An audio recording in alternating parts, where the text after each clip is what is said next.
नमस्कार। आज हम समुद्री दुनिया के एक बहुत अहम नियम पर बात करने वाले हैं। नमस्कार। हाँ, हम कॉल रेग्स यानी international regulations for preventing collisions at sea और उसमें भी खास तौर पर रूल 34 पर चर्चा करेंगे। रूल 34 जो जहाजों के चलने की दिशा बदलने और चेतावनी देने के संकेतों से जुड़ा है। बिल्कुल। हमारे पास इसके लिए कैप्टन श्याम बहादुर चौहान जी की तैयार की हुई एक स्क्रिप्ट भी है, जिसे समझने में एआई ने भी थोड़ी मदद की है।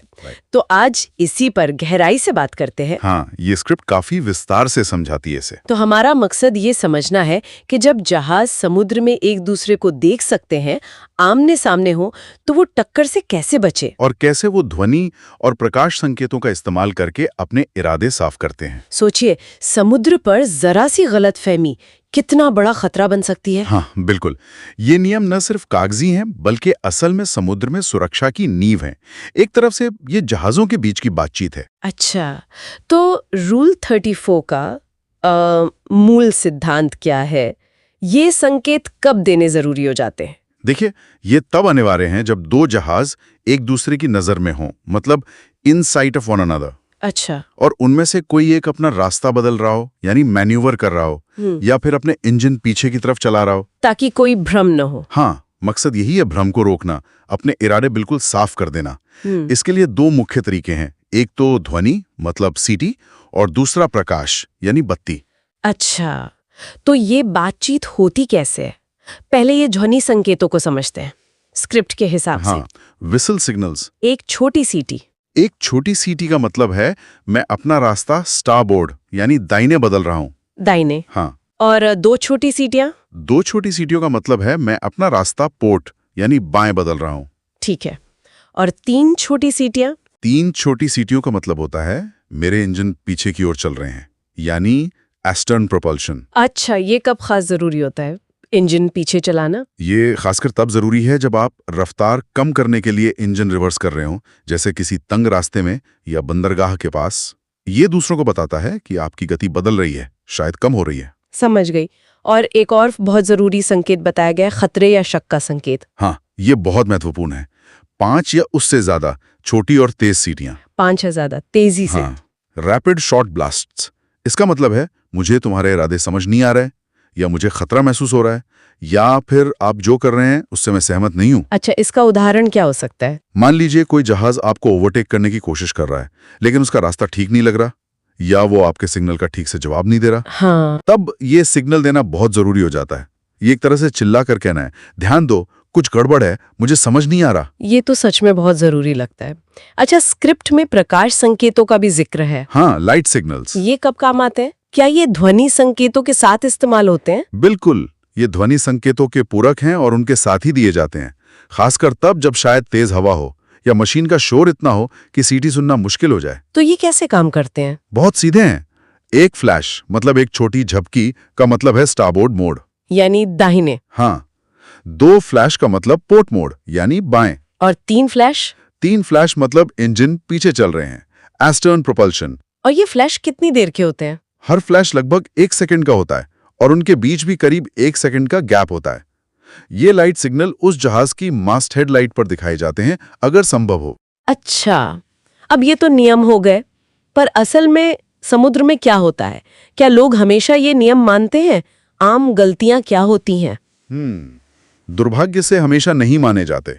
एक बहुत आम गलती है ये सोचकर सिग्नल न देना कि अरे दूसरा जहाज तो देख ही रहा है। हाँ, ऐसा सोच सकते हैं। लेकिन ये COLGS का साफ उल्लंघन है। सिग्नल देना जरूरी है। दूसरी गलती होती है गलत सिग्नल देना, जैसे बाएं मुड़ रहे हैं और एक सीटी बजा दी। इससे तो और भ्रम फैलेगा। बिल्कुल।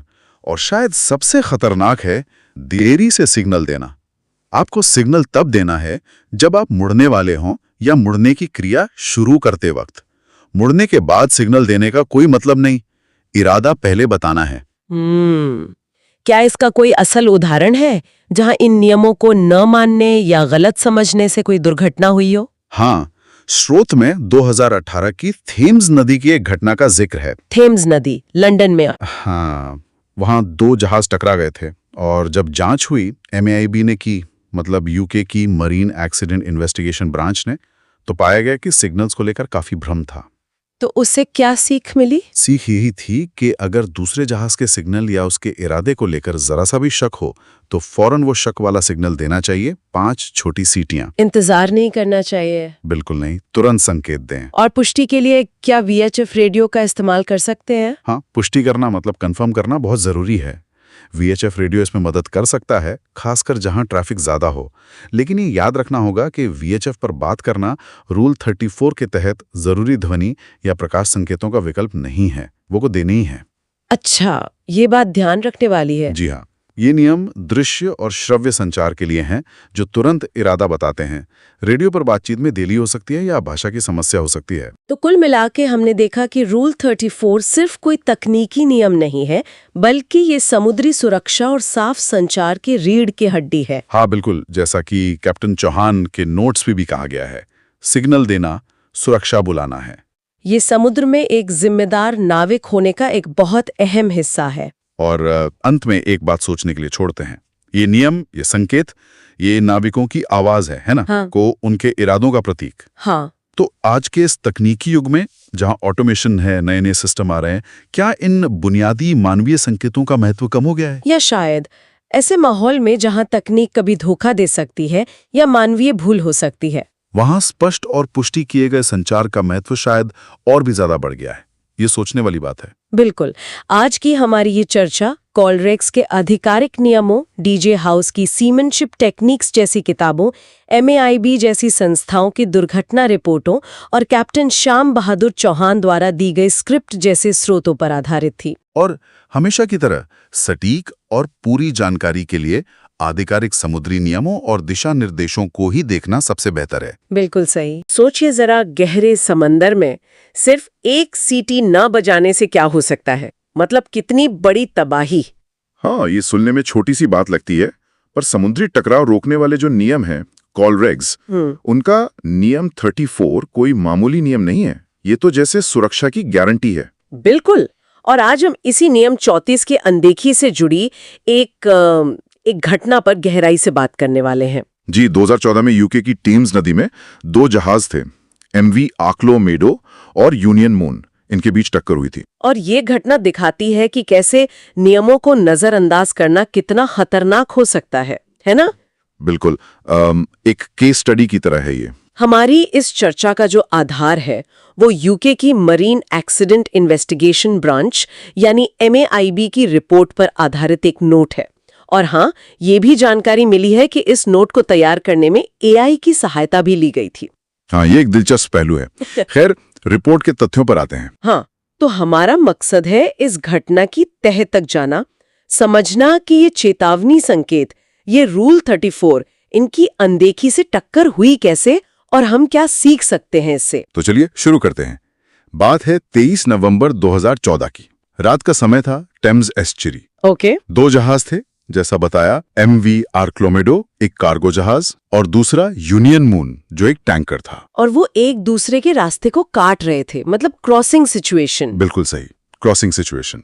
और ऐसे में नियम 15 लागू होता है। नियम 15 यानी जो जहाज दूसरे जहाज को अपने दाहिने स्टारबोर्ड साइड पर देखे उसे रास्ता देना होता है। जी, तो यहाँ आर्क्लोमेडो को रास्ता देना था क्योंकि यूनियन मून उसके स्टारबोर्ड से आ रहा था। ठीक है। लेकिन यहीं पर पहली और शायद सबसे बड़ी गलती हुई। आर्क्लोमेडो ने रास्ता देने के लिए स्टारबोर्ड यानी दाहिने मुड़ने का फैसला तो किया, लेकिन नियम 34A क्या कहता है कि ऐसा करते वक्त आपको एक लंबी सीटी बजानी है, संकेत देना है कि मैं दाहिने मुड़ रहा हूं। और उसने वो नहीं किया? नहीं, वो सीटी नहीं बजी। तो सोचिए, यूनियन मून के ब्रिज पर जो लोग थे, उन्हें कैसे पता चलेगा कि आर्क्लोमेडो क्या करने वाला है? कोई अंदाजा ही नहीं लगा होगा उन्हें। अच्छा, फिर? अब मामला और बिगड़ा। यूनियन मून ने शायद देखा कि आर्क्लोमेडो नजदीक आ रहा है, रास्ता नहीं दे रहा, तो उन्होंने क्या किया, अचानक बाईं ओर यानी पोर्ट साइड पर मोड़ दिया। ओह, लेकिन उन्होंने भी तो सिग्नल नहीं दिया होगा फिर। बिल्कुल, दूसरी गलती यहां हुई। नियम 34A के तहत पोर्ट मोड़ने पर 2 छोटी सीटियां बजानी होती हैं। मैं बाईं ओर मुड़ रहा हूं, वो भी नहीं हुआ। और रात का वक्त था तो लाइट सिग्नल भी तो देना चाहिए था। बिल्कुल, नियम 34C रात में ध्वनि संकेत के साथ वैसा ही प्रकाश संकेत भी देना जरूरी है। यूनियन मून को 2 छोटी लाइट फ्लैश करनी चाहिए थी, वो भी नहीं हुआ। वो भी नहीं हुआ। अब सोचिए आर्क्लोमेडो वालों की हालत। उन्हें ना आवाज आई, ना लाइट दिखी, पूरी तरह कंफ्यूजन। ये तो मतलब एक दूसरे के इरादों को लेकर पूरा अंधेरा था। हाँ। अच्छा, तो खतरे का संकेत कब दिया गया? वो 5 छोटी सीटियां? वो दिया गया, लेकिन बहुत देर से, जब टक्कर लगभग तय हो गई थी। जहाजों के बीच फासला सिर्फ आधा नॉटिकल मील यानी 900 मीटर के करीब रह गया था। बस इतना? हाँ, तब जाके आर्क्लोमेडो ने नियम 34D वाला खतरे का संकेत दिया। 5 या उससे ज्यादा छोटी तेज सीटियां, जिसका मतलब होता है मुझे तुम्हारे इरादे समझ नहीं आ रहे हैं या टकराव का खतरा है। लेकिन तब तक बहुत देर हो चुकी थी। यही बड़ा सवाल है कि ये चेतावनी पहले क्यों नहीं दी? जब संदेह हुआ तभी क्यों नहीं? MAIB की रिपोर्ट ने भी तो इसी कम्युनिकेशन फेलियर को ही मुख्य कारण माना होगा। जी हाँ, रिपोर्ट का निष्कर्ष साफ था। टक्कर का मुख्य कारण दोनों जहाजों ने नियम 34 का साफ उल्लंघन किया और आपसी इरादे समझने में पूरी तरह नाकाम रहे। और जैसा आपने कहा, ये आम बात है, करीब 85% दुर्घटनाएं ऐसी ही वजहों से होती हैं। हाँ, MAIB और दूसरी जांच एजेंसियां अक्सर यही पाती हैं। ये दिखाता है कि कितना बड़ा मुद्दा है। प्रभावी संचार। जाहिर है इसके परिणाम भी गंभीर रहे होंगे टक्कर के। बिल्कुल, दोनों जहाजों को नुकसान हुआ।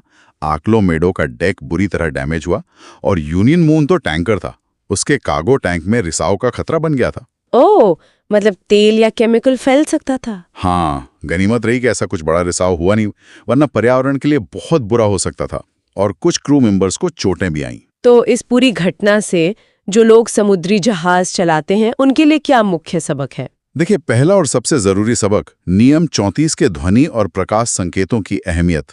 ये महज फॉर्मेलिटी नहीं है। हर बार जब आप रास्ता बदलें या इंजन की गति में ऐसा बदलाव करें जिससे रास्ता बदले, तो सिग्नल देना ही देना है। ये समंदर में दूसरे जहाजों से बात करने का तरीका है, स्पष्ट रूप से। सही कहा। और वो खतरे वाला सिग्नल, 5 छोटी सीटियां? वो दूसरा अहम सबक है। जैसे ही जरा सा भी शक हो कि सामने वाला जहाज क्या कर रहा है या वो आपकी कार्रवाई को समझ नहीं रहा है, तुरंत 5 छोटी सीटियां बजा दो। देर नहीं करनी चाहिए। बिल्कुल नहीं। इस केस में देर हुई और नतीजा सामने है। देरी खतरनाक हो सकती है।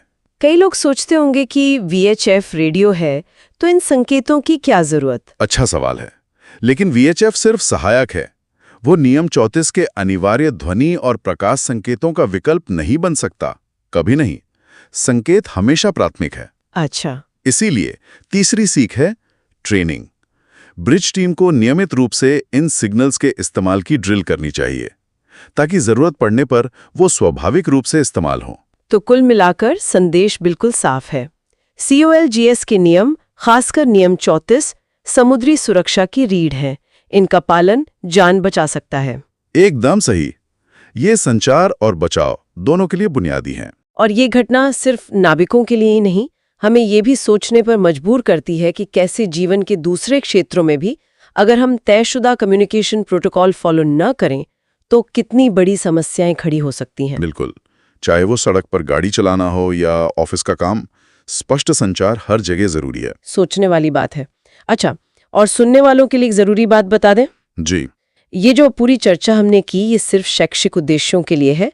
अगर आप असल में समुद्री यात्रा या नेविगेशन कर रहे हैं तो हमेशा आधिकारिक IMO COLRGS, अपनी कंपनी की गाइडलाइंस और अपने देश के समुद्री प्रशासन जैसे भारत में dgshipping.gov.in के जो भी नवीनतम नियम और दिशा निर्देश है, उनका ही पालन करें। जी, ये बहुत महत्वपूर्ण है। सुरक्षा पहले।